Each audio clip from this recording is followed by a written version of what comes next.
دوستانو تاسو ته په واتس اپ کې یو ډیر مهم سیټینګ درته ښیم. تاسو به خپل واتس اپ خلاص کړئ، پر درې ټکي باندې به کلیک وکړئ.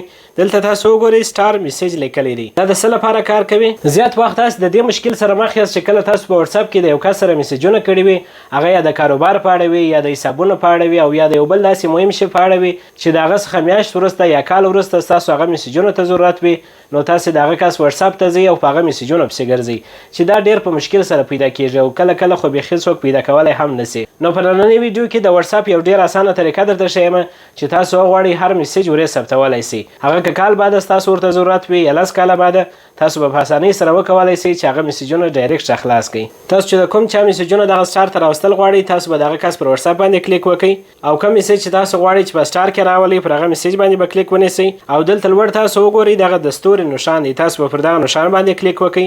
دغه ستوري د کلیکولو څخه وروسته به ستاسو دغه میسج هلته سټار ته ولاړ شي.